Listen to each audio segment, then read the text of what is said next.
gente, buenas tardes. En el vídeo de hoy os voy a explicar cómo se prepararía una partida a este Ausonia y cómo se jugaría, porque la preparación es harto sencilla y realmente en un vídeo de 2 minutos creo yo que cabría perfectamente. Entonces os voy a explicar tanto cómo se prepara la partida en modo solitario como en modo multijugador y cómo se jugaría a este Ausonia. Lo primero, vamos a ir abriendo la caja. Vale, vamos sacando componentes y vamos a ver. Determinemos el número de jugadores. Vamos a jugar una partida, por ejemplo, a 3 jugadores. Por lo que tendríamos que sacar los mazos 1, 2 y 3 de las cartas de familia de los jugadores. Aquí están. Tenemos un jugador por aquí, por ejemplo, con sus 10 puntos de inicio de partida, más todas las cartas de su casa, número 1. Otro jugador aquí podemos poner con sus 10 puntos de partida, 10 puntitos, su carta de ayuda y todas las cartas de su casa. Cartas iniciales de su casa. Bueno, la de ayuda la podemos poner por aquí y así tenemos más sitio para los demás, porque si no, los jugadores necesitan espacio delante de ellos, necesitan bastante espacio delante de ellos. Y pues el último jugador, lo estoy poniendo así básicamente por hacerme sitio. Lo ideal es que cada jugador tenga delante suya una zona de juego vacía, con las 12 cartas de su casa.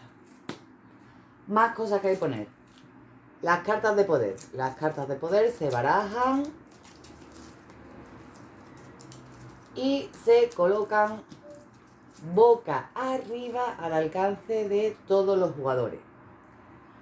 Luego cogemos las cartas de ambición, de favor, cartas de favor, se barajan todas, da igual el número de jugadores que haya, se barajan todas y se colocan boca abajo al lado de las cartas de poder. Y además se ponen 4 sobre la mesa, boca arriba. 1, 2, 3, estas de poder que se ha colado entre las de ambición,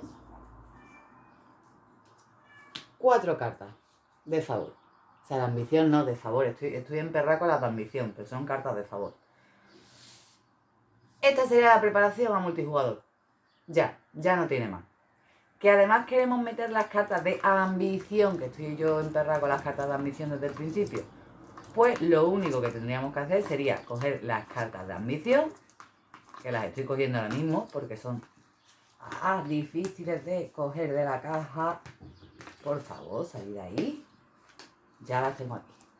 Cogeríamos todas las cartas de ambición, las mezclaríamos entre sí, repartiríamos 2 a cada jugador y ahora cada jugador en secreto, los jugadores las mirarían, las mantendrían en secreto y se las quedarían. Y además cada uno de ellos tendría que barajar su mazo inicial,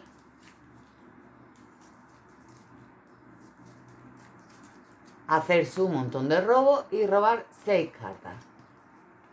3, 4, 5 y 6 cartas. Y esto pues sería la mano inicial de cada uno de los jugadores. Y las cartas de ambición restantes se devuelven a la caja. Preparación a 3 jugadores, lista. Ya está. ¿Modo en solitario? Pues en el modo en solitario estos jugadores no están, pero dejamos un marcador de puntuación. ¿Por qué dejamos un marcador de puntuación? Porque el malo malísimo tiene puntos. El malo malísimo tiene puntos. Entonces pues tenemos que dejarle un marcador de puntuación al malo malísimo. ¿Y quién es el malo malísimo? Pues dependiendo de si estamos en el modo campaña, este de aquí, en el modo campaña nos dirá contra qué malo malísimo nos enfrentamos. Si estamos en el modo normal, el de las instrucciones, pues simplemente al azar cogemos un malo malísimo del montón sin mirar, por ejemplo este. La serpiente. cogeremos un malo malísimo, que no tiene cartas de ambición, por supuesto. El resto de malos malísimos vuelven a la caja, porque no los vamos a usar en la partida. Las cartas de ambiciones, o jugamos con ellas o no, eso ya como queramos en el modo en solitario. Y ya está. Esa sería la preparación para el modo en solitario. Como veis es exactamente igual, salvo que en vez de un jugador se coloca un malo malísimo que no tiene mano inicial de cartas ninguna, pero sí marcador de puntuación. Y por lo demás la preparación es exactamente igual al modo multijugador. Ya.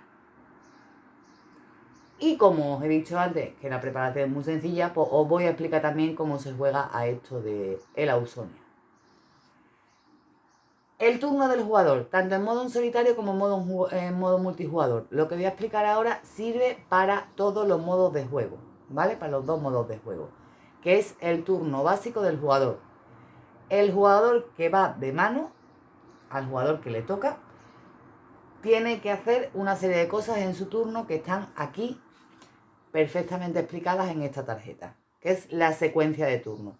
Cada jugador va haciendo sus turnos, turno. En caso del modo en solitario, jugamos un turno nosotros siempre primero y luego el malo malísimo. Y en el momento que un jugador alcance o supere los 60 puntos, se desencadena al final de la partida. En ese momento se termina la ronda y el jugador que tenga más puntos ha ganado.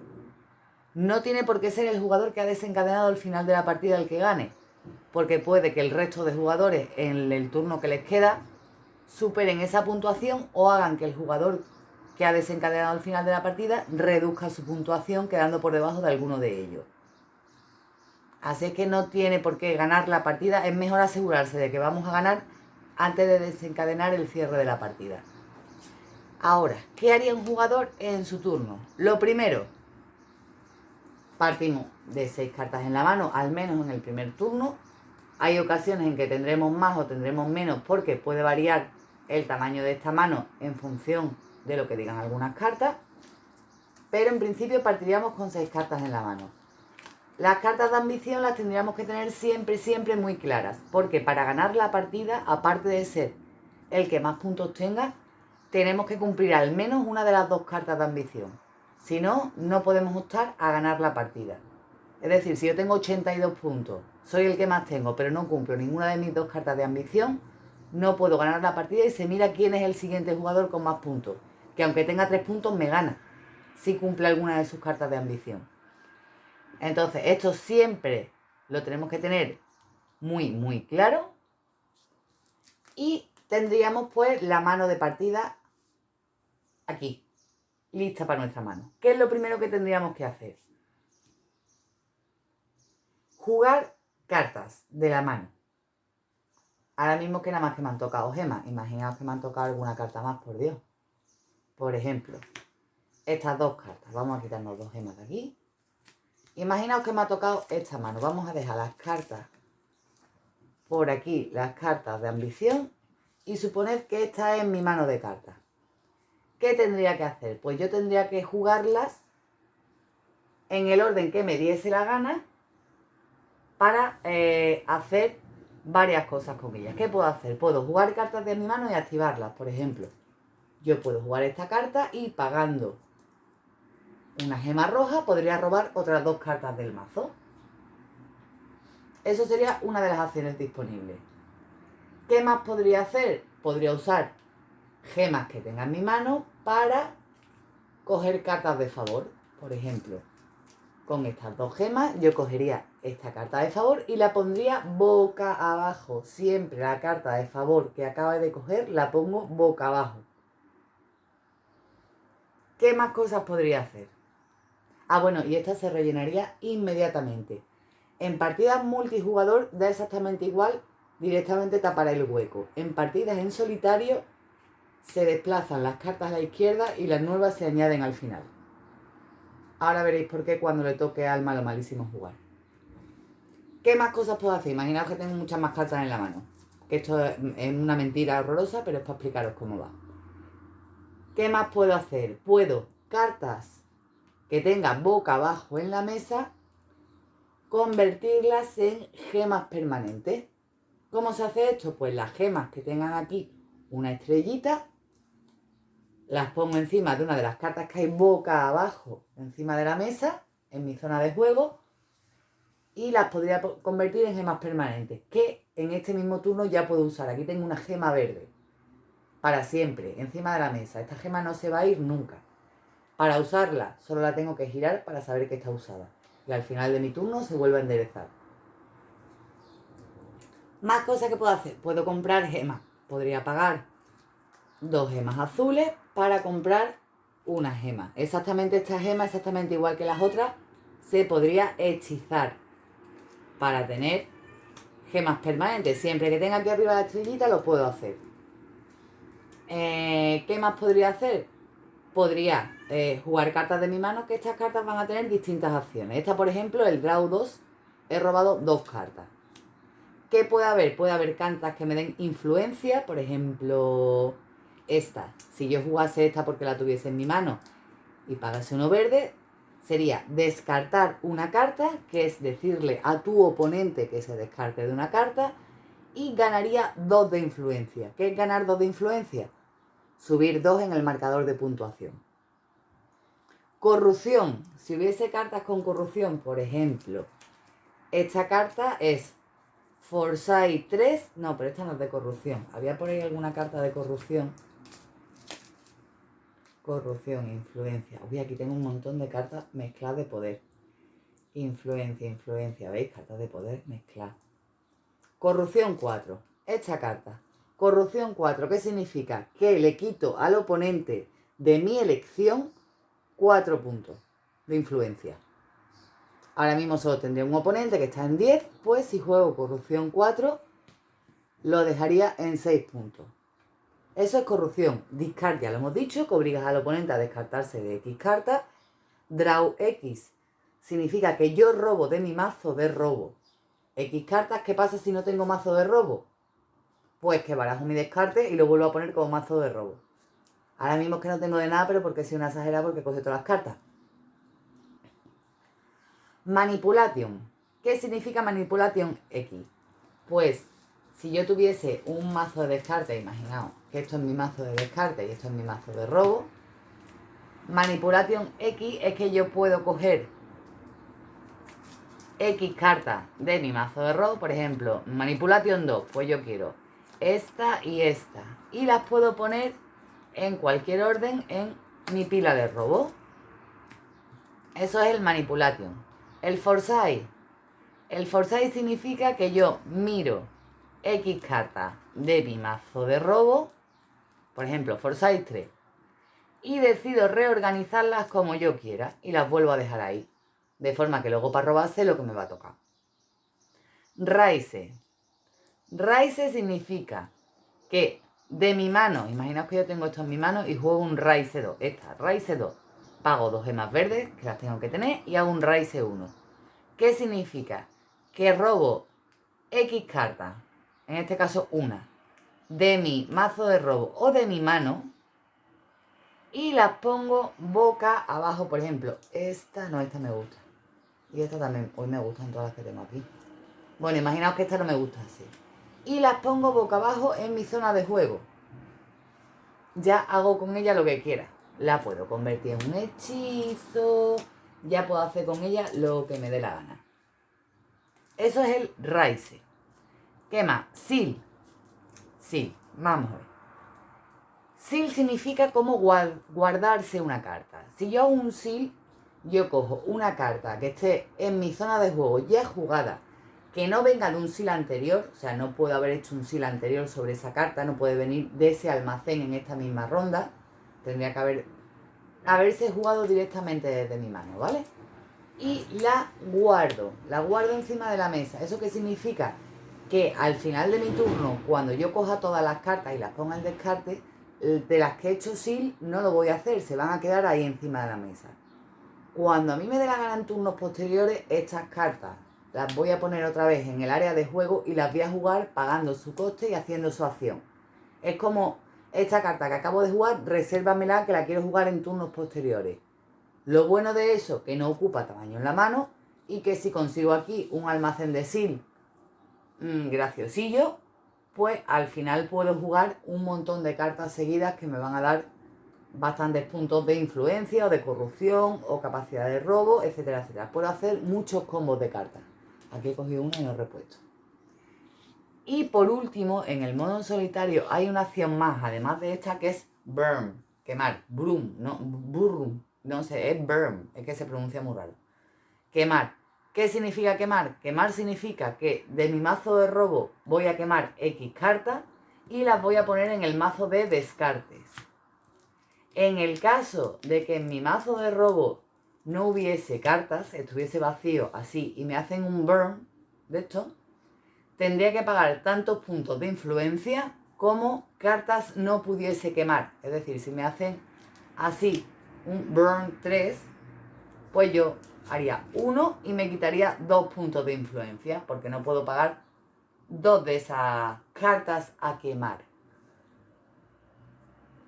Pues esas son todas las acciones que puedo realizar con cartas en mi turno. Crear hechizo y pasar. Pasar es lo último que se hace en el turno. Yo ya paso, yo ya he hecho todo lo que quería hacer en mi turno y paso. ¿Qué se hace cuando uno pasa? Todas las cartas boca arriba o boca abajo que estén en la zona de juego, no en la zona de hechizo ni en la zona de sil, sino en mi zona central de juego, van al descarte. ¿Qué más? Podría descartar de mi mano tantas cartas como quisiese. No hay ningún tipo de problema. Y ahora, robaría de mi mazo de robo. Imaginaos que yo tengo este mazo de robo. He descartado ya todo lo descartable y tendría que robar de mi mazo de robo tantas cartas como fuese necesario para completar mi mano a 6 o al número que en ese momento tuviese de límite en mano. Yo robaría de aquí 2 y como no tengo suficientes para llegar a 6, pues barajaría esto y robaría 4 más. 1, 2, 3 y 4. Y este sería mi nuevo mazo de robo. Y le tocaría al siguiente jugador. El siguiente jugador en partidas a multijugador haría exactamente lo mismo. ¿Qué pasa en el modo en solitario? Pues en el modo en solitario aquí nuestro malo malísimo tiene una serie de características. Por ejemplo, este malo en gemas azules tiene corrupción 2, en gemas verdes tiene influencia 1, corrupción 1 y me quema una. Y gemas rojas tiene que se descartarán todas las cartas que esta señora, en este caso, haya guardado y ganará 4 puntos de influencia por cada una de ellas. ¿Cómo se activan estas gemas de colores? Pues cogiendo la carta que está más a la izquierda de la línea de favor. Por eso es importante mantener el orden en partidas en solitario. Cogería esta y ¿qué haría? 3 gemas azules. Pues sería corrupción 2 más corrupción 2 más corrupción 2. Corrupción 6 me quitaría 6 puntos de influencia a mí. ¿Qué más dice esta señora? Que las cartas que contengan al menos una gema verde en su coste, que es el coste de aquí, se las quedaría, las guardaría. ¿Y qué más dice esta señora? Que la mano del jugador se reduce en 1 por cada carta que guardase. Imaginaos que esta señora encuentra esto así, se queda esta, hace 3 de influencia, 3 de corrupción y me quema 3 cartas y además esta se la guarda. Y al guardársela, mi mano ya no es de 6, es de 5. Esto es lo que haría esta señora. Acabaría su mano, ahí acabaría su mano. Lo mismo de antes, en el momento que esta señora alcanzase los 60 puntos, la partida finalizaría, porque es el último jugador, ella es la que cierra la ronda, el malo malísimo es el que cierra la ronda, y simplemente sería recuento de puntos a ver quién ha ganado. Si finalizase yo la ronda, o sea, si finalizase yo el final de la partida con 62 puntos, por ejemplo, que esta señora tuviese solo 59, pues ella jugaría su ronda y, por ejemplo, si cogiese esta carta, en esa última ronda, me haría una corrupción de 6, me dejaría en 56 y ganaría ella la partida, aunque no tenga 60 puntos. Pero después de su turno yo he quedado por debajo de ella. Por eso es importante cuando uno va a cerrar la partida asegurarse de que la diferencia con el resto de jugadores es suficiente como para que cuando te bajen la puntuación no te quedes por debajo de ellos. Eso es bastante importante. El turno de esta señora, ¿cómo finaliza? Pues después de ver esa carta y quedársela, no cargarse, quedársela y hacer todo lo que tenga que hacer, se añade una nueva carta a la línea de favor y le tocaría el turno al jugador. Este es el juego. Realmente el juego no tiene más. Lo que hay que estar es muy pendiente de lo que dicen las cartas. Las cartas, como os he dicho, este es el coste para pagarlas, para quedártelas, y cuando las pagues y te las quedes las pones boca abajo. Inmediatamente se vuelven a rellenar a 4, esto no es un favor, a 4 cartas en la línea de favor. Para activarlas las tienes que tener en tu mano o en tu zona de cofre, de seal. Y tienes que pagar este coste y adicionalmente puedes pagar este coste si quieres. Tienes que jugar la carta completa a la vez. No puedo pagar este coste, hacer otras cosas y luego pagar este coste. No, cuando saco la carta tengo que hacer las dos cosas si quiero al mismo tiempo. ¿Qué pasa con aquellas cartas que en vez de un coste en gemas tienen un simbolito metido en una caja roja? Esto es ¿cómo se llama? Una activación. ¿Qué quiere decir esta activación? Que cuando esta condición se dé durante mi turno, esto se activa. Da igual que la carta ya esté en juego. Daría exactamente igual si la carta ya estuviese en juego o incluso si estuviese en mi mano cuando se cumple esa condición. Esto se activa y lo puedo utilizar en cualquier momento en mi turno. Esta es la única condición que no tiene por qué ir seguida de la carta. Yo puedo jugar esta carta, pagarse de influencia y luego cuando se active esta condición, usar esa condición. ¿Qué significan estas condiciones? Pues bueno, esta condición significa, por ejemplo, que tengo que haber jugado una carta con el simbolito este. El simbolito este del escudo. El simbolito este del escudo, que es una de las familias, de las 5 familias de cartas que trae el juego base. Entonces, si en algún momento de mi turno, posterior a ahora mismo, o incluso antes, hubiese jugado una carta con ese símbolo, que no tengo ninguna de las que tengo por aquí, tengo calaveritas, tengo llaves, tengo engranajes, pero no tengo ninguno de esos. Bueno, pues si hubiese jugado alguna carta con ese símbolo antes, después o durante de mi turno, mira que hay cartas aquí mezcladas. Por ejemplo, esta. Si hubiese jugado esta o la jugase después de haber jugado esta carta, haría esta acción. Y lo mismo pasaría con esta si hago un raise, una carta que me hace la acción raise durante mi turno. Podría activar esta carta si la tuviese en mi mano o en mi mesa. Y esta sería un foresight. Una condición muy importante de estas cartas es que la carta no se activa a sí misma. Por ejemplo, esta carta tiene este símbolo, pero por jugarla a ella no se me activa. Tendría que jugar una carta distinta a ella. Y creo que ya está todo explicado, que es todo el juego. Así es que lo único que me queda ya sería echarme una partida para que vieseis cómo funciona el juego y poco más. Así es que en próximos vídeos me echaré la partidita para que veáis cómo se desarrolla la partida y a ver qué os parece en acción el tema. Si os ha gustado el vídeo, haced clic en me gusta, suscribiros al canal si aún no estáis suscritos y darle a la campanita para no perderos nada. Nos vemos en próximos vídeos. Hasta luego, gente.